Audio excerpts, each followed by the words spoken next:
Good morning. It is Wednesday, July the 24th, and this is The Drill.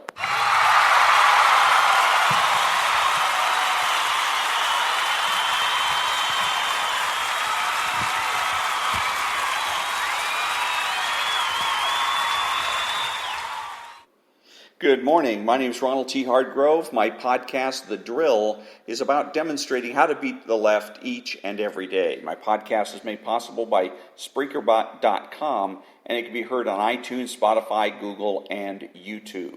My email address is storytimes@hotmail.com. I'm on Twitter at Ronald Hardgrove and on Facebook at The Drill. I started my socio-political odyssey as a conservative Republican. And I was taught by the left that I was a conservative because of where I stood on the issues, which sounded reasonable, but whenever I engaged a liberal in debate, I found that I couldn't win. I soon figured out that the issues were in reality a trap. The issues were created by the left for the left. So is there any way for a conservative to win? Yes, by redefining what it means to be conservative. By becoming a true conservative, I can not only win, I will never lose. And the purpose of my podcast is to demonstrate how to defeat the left each and every day. So I'm going to be discussing more about how to defeat the left each and every day when I come back in a minute.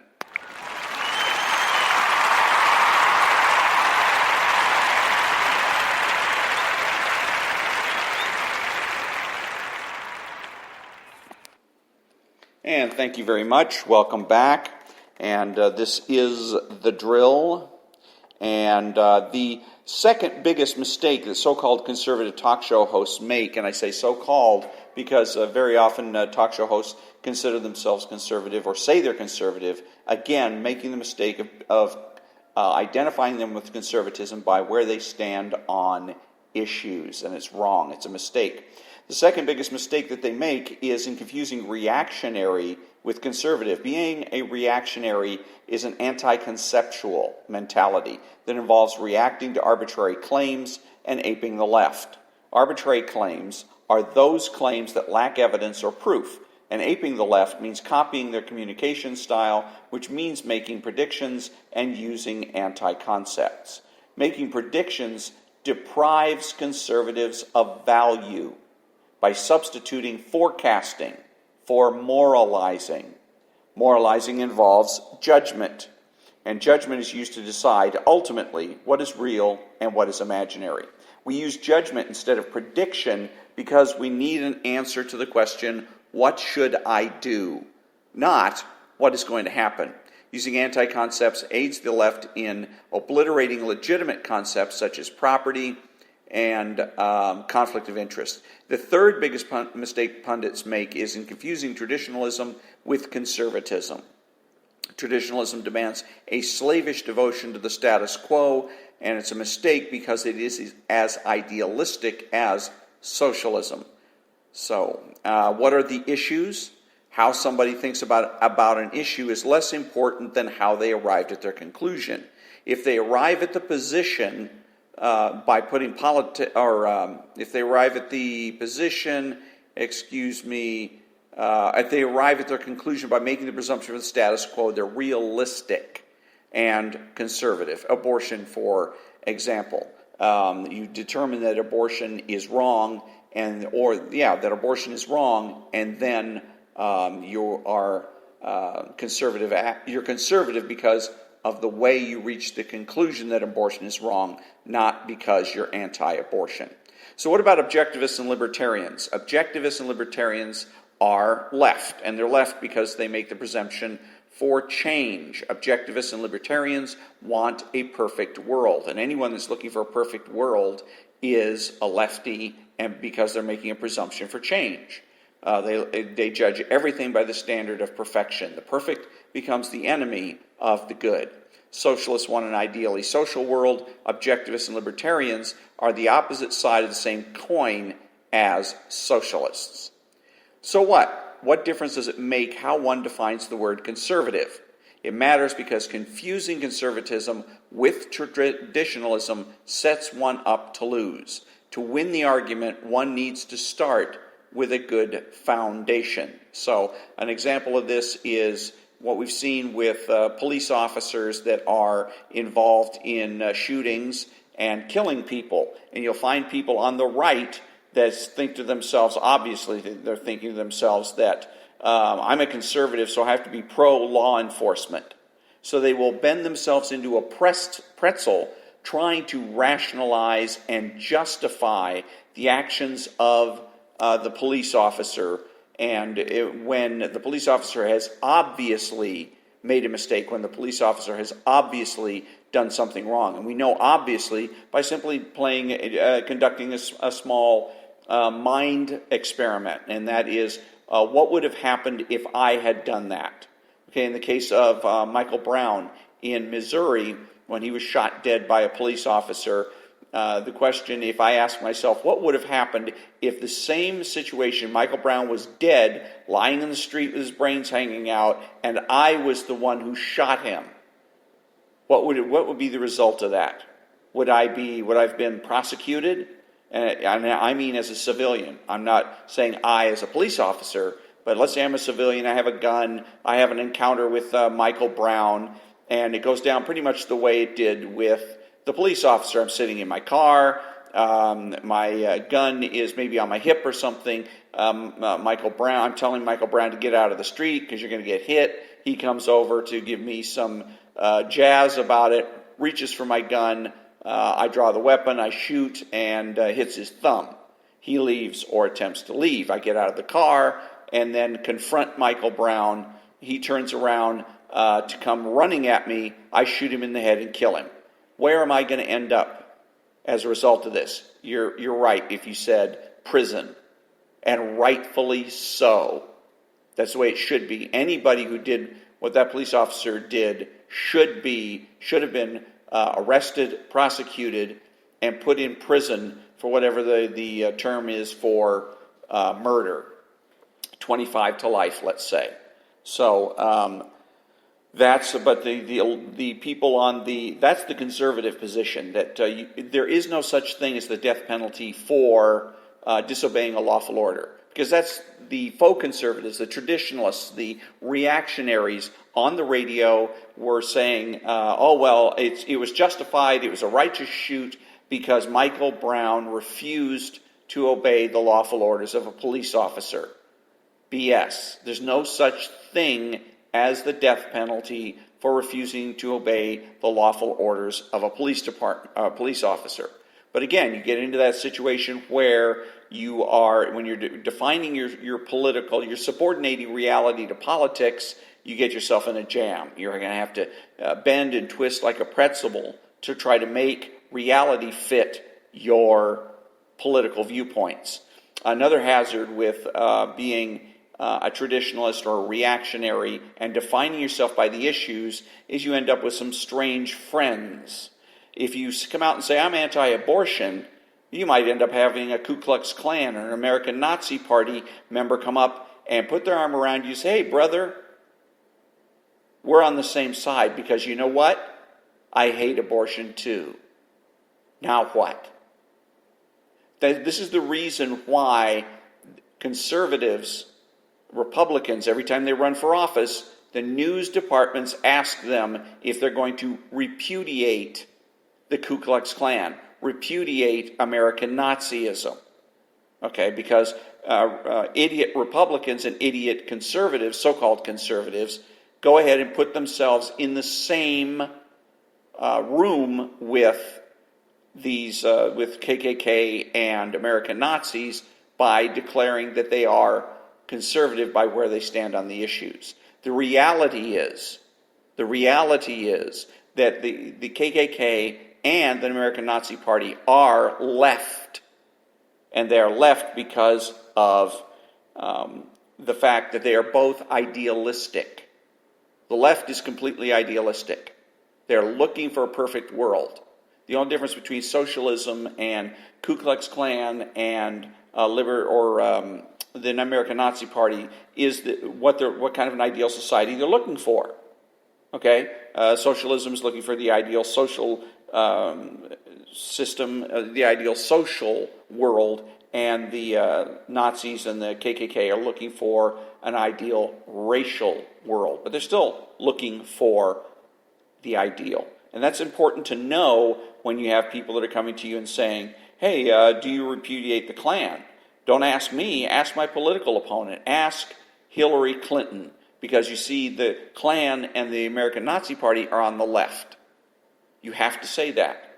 And too many so-called conservatives have been making the mistake of answering the question, yes, I repudiate the Klan or whatever, and in so doing confirming for the world that the American Nazi Party and the Ku Klux Klan are extremists on the right.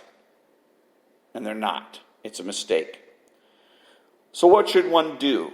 Think, read, listen carefully. The first thing to know is that the burden of proof is always with the left, because they're the ones that are making the presumption for change. And then you have to understand the left's psychologistic tools. Understand the left wants you to do their work for them. They want to trap you. They will use certain words and phrases to complete the trap. Words like we and migrant.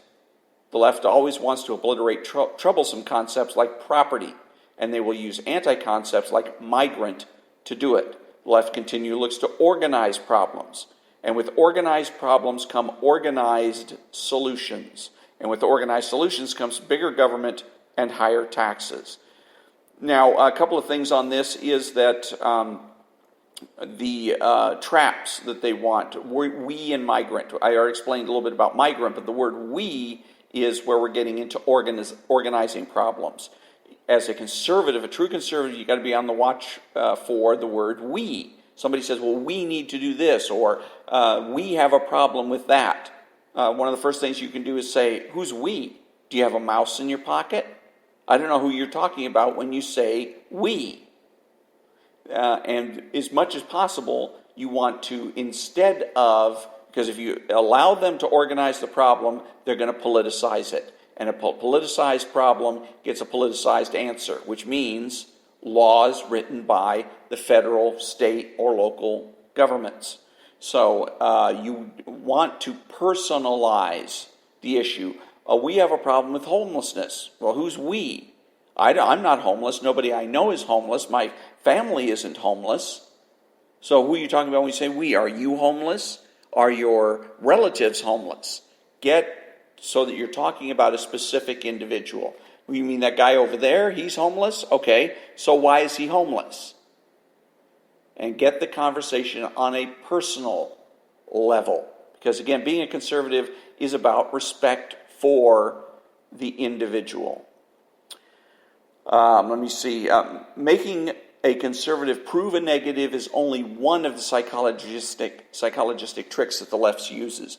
Arbitrary claims, curiosity, tone of voice, suggestion, acting as if, assuming the close, storytelling, verbal picture painting, the myth of the middle ground. That's one of the things that they like to do is say that they're looking for middle ground. They're looking for a compromise. And as Ayn Rand has pointed out, in any compromise between good and evil, between right and wrong, who wins? Middle ground, and then crime prevention. Anytime the government is trying to prevent something from occurring, it is necessarily violating the rights of its citizens, because you cannot, for instance, in gun control is the only way to prevent crime, or gun crime at least. And so there is no gun control provisions in the Constitution of the United States. If they want to, they can go out and try to get a constitution or constitutional amendment passed to either alter or abolish the Second Amendment. But as long as it is the rule, or it is in force as law, the Second Amendment rules. And having to try to prevent crime necessarily means that you're going to end up violating the Second Amendment.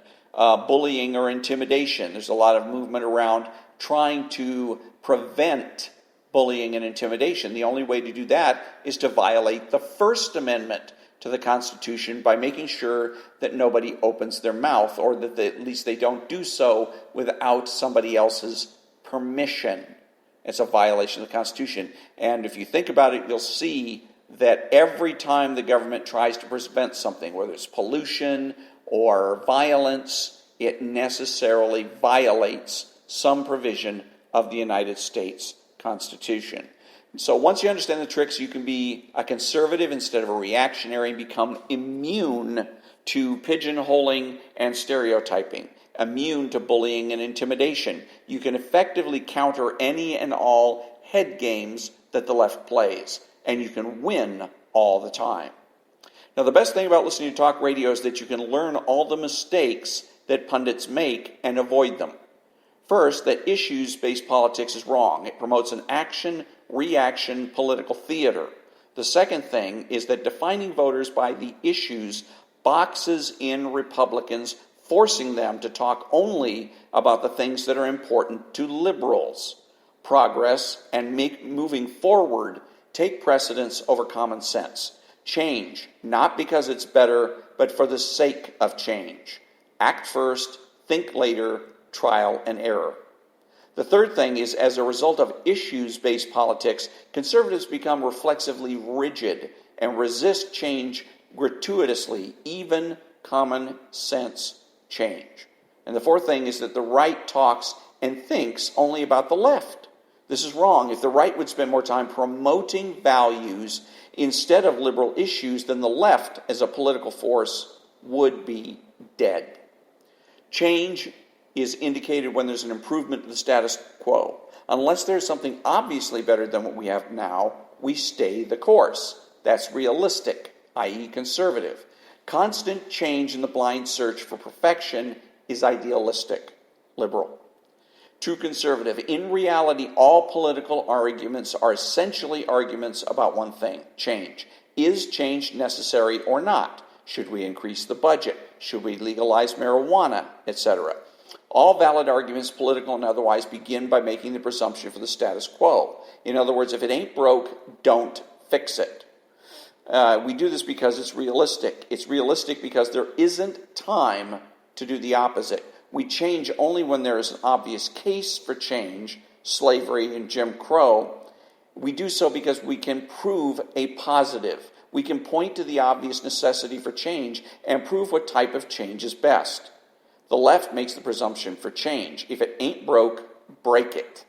This attitude is psychological and power-oriented. It's designed to tempt opponents into making the mistake of trying to prove a negative, which is impossible.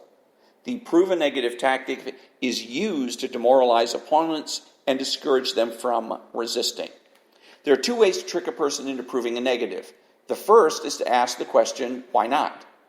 Why not legalize marijuana? Why not third trimester abortions? The second way is to make arbitrary claims. President Trump is a racist. Rush Limbaugh is a misogynist. And arbitrary claims are claims that lack evidence and are unproven. We know that the universe is benevolent, knowable, and that success is to be expected. We realize that no perfect society has ever existed, exists now, and therefore no perfect society will ever exist. So we consider change only when there's an obvious case for change.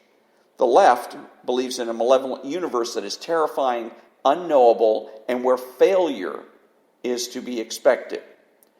So conservatives are right and liberals are wrong as a matter of reality and not a mere matter of opinion.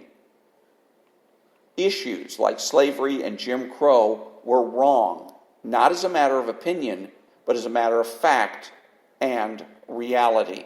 And that is why we don't need to be vigilant for the return of Jim Crow or vigilant to fight the return of slavery. We learned our lessons. We learned our lessons with slavery and Jim Crow, among other things.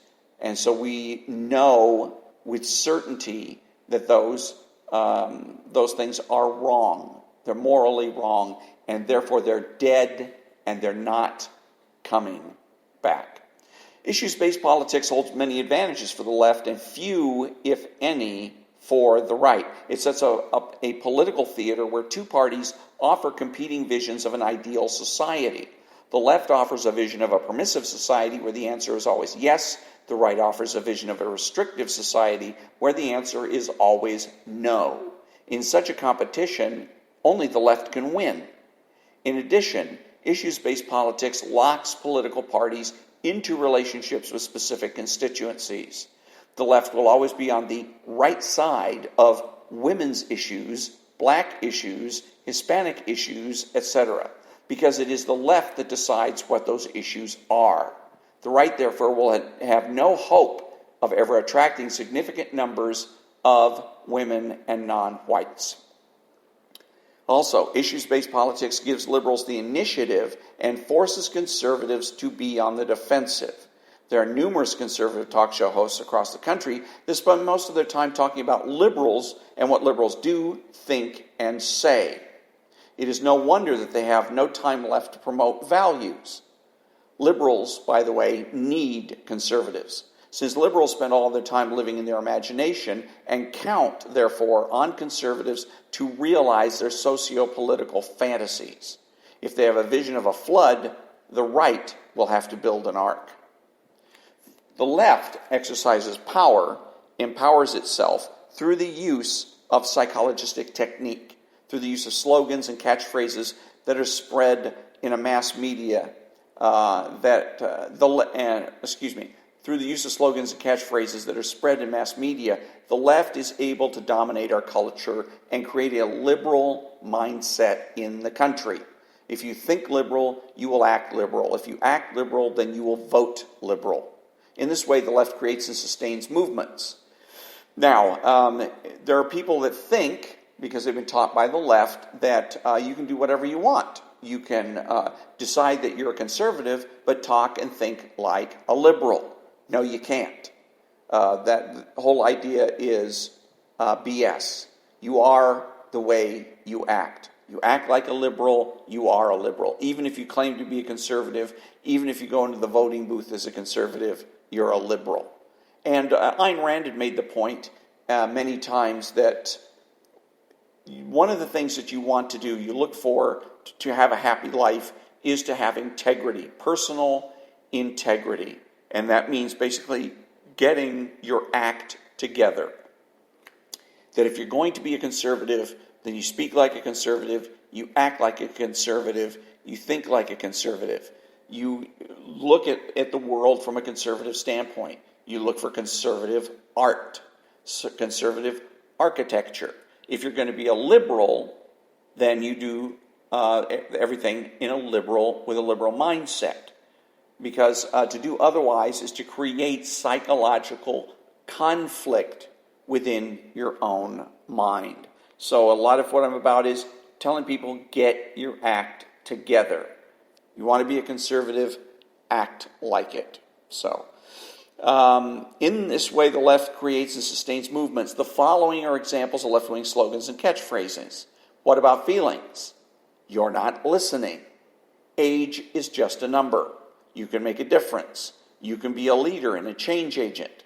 Fake it till you make it. Street smarts. Question everything. Question authority. And there is no such thing as a stupid question. What about feelings? What about knowledge? But what about feelings was a question heard often in the 60s and 70s. It's subjectivist, materialist, and wrong.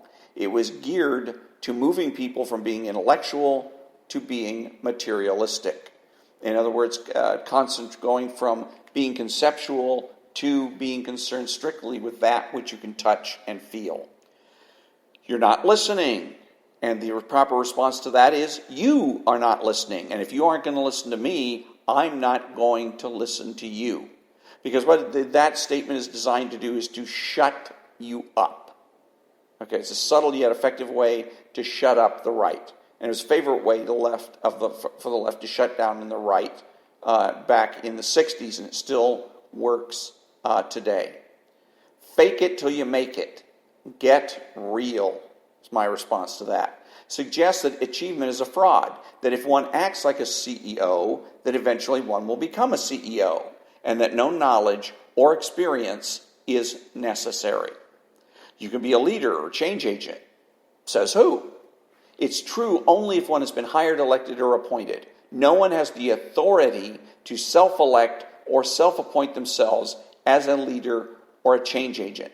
And one of the excellent responses to the left, if you have nothing else that you can think of to say to somebody, you're in the line at the grocery store and you're getting ready to check out, and they're giving you some gas about Donald Trump, or just, let's say, a person in line behind you, and they're giving you gas about Donald Trump, or they're giving you gas about some other issue, left or right-wing political issue. One of the best things you can do is simply say, you know what? You're not a leader. You're not a change agent.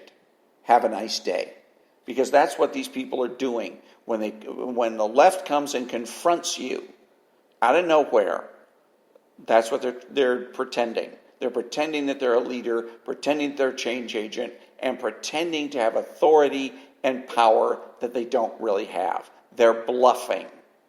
They're always bluffing. Don't allow yourself to be bluffed. Back in a minute.